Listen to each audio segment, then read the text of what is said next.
कल्पना कीजिए, आप दुनिया की सबसे खतरनाक ऊंचाइयों पर हैं। चारों तरफ बर्फ, सांसें भारी, और आपके बैग में एक ऐसा डिवाइस जिसे अगर कोई देख ले तो ये ट्रैक नहीं, अंतर्राष्ट्रीय ऑपरेशन बन जाए। और फिर एक रात बर्फीले तूफान के बाद वो डिवाइस गायब हो जाता है। आज की कहानी है नंदा देवी न्यूक्लियर मिशन की, एक ऐसा रहस्य जो पहाड़ों में दबा रह गया। 1960 का दशक, 1962 का युद्ध भारत के लिए एक झटका था, और ठीक उसके बाद चीन के बढ़ते सैन्य कदम और 1964 में उनका परमाणु परीक्षण, पूरा क्षेत्र एक नई चिंता में चला गया। अगला कदम क्या होगा और कब?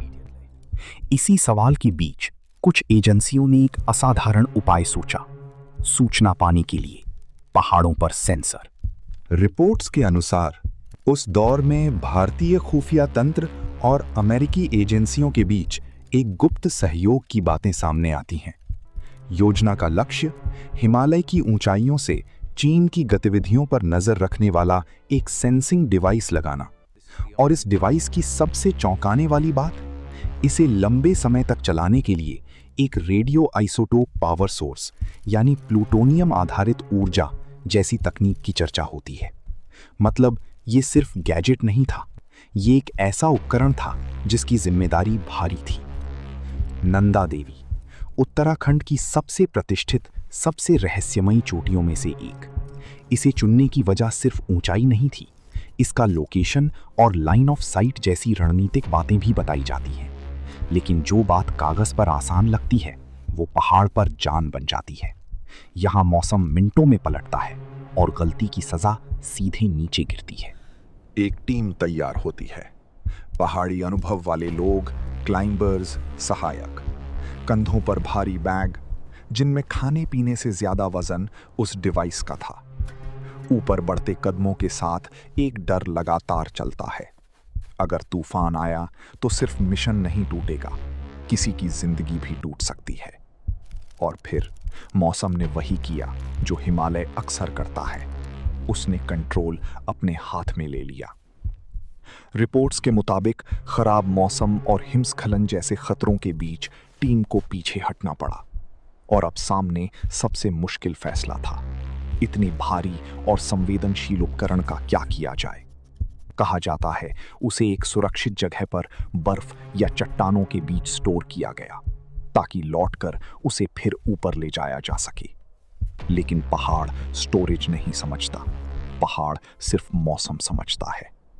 जब टीम वापस लौटी तो वही जगह जहां डिवाइस रखा गया था अब वैसी नहीं थी।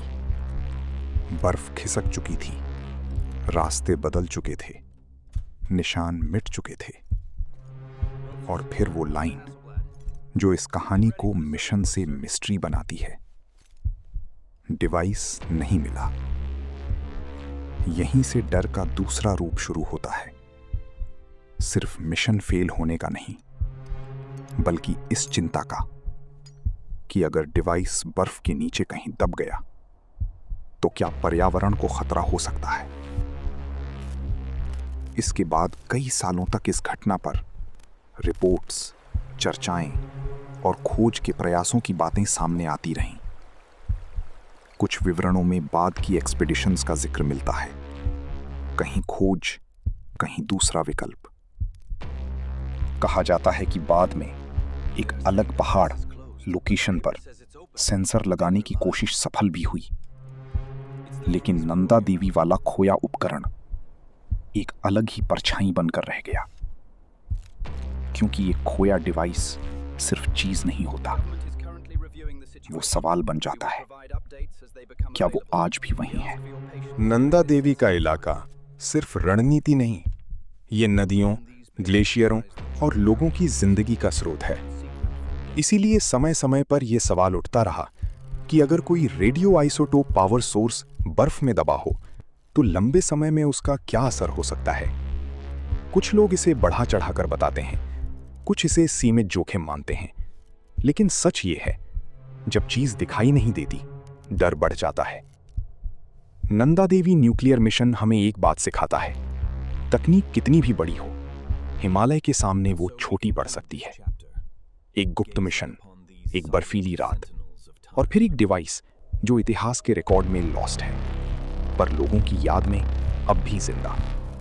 क्योंकि कुछ रहस्य जवाब नहीं देते, वो सिर्फ पहाड़ों में दबे रहकर सवाल बन जाते हैं।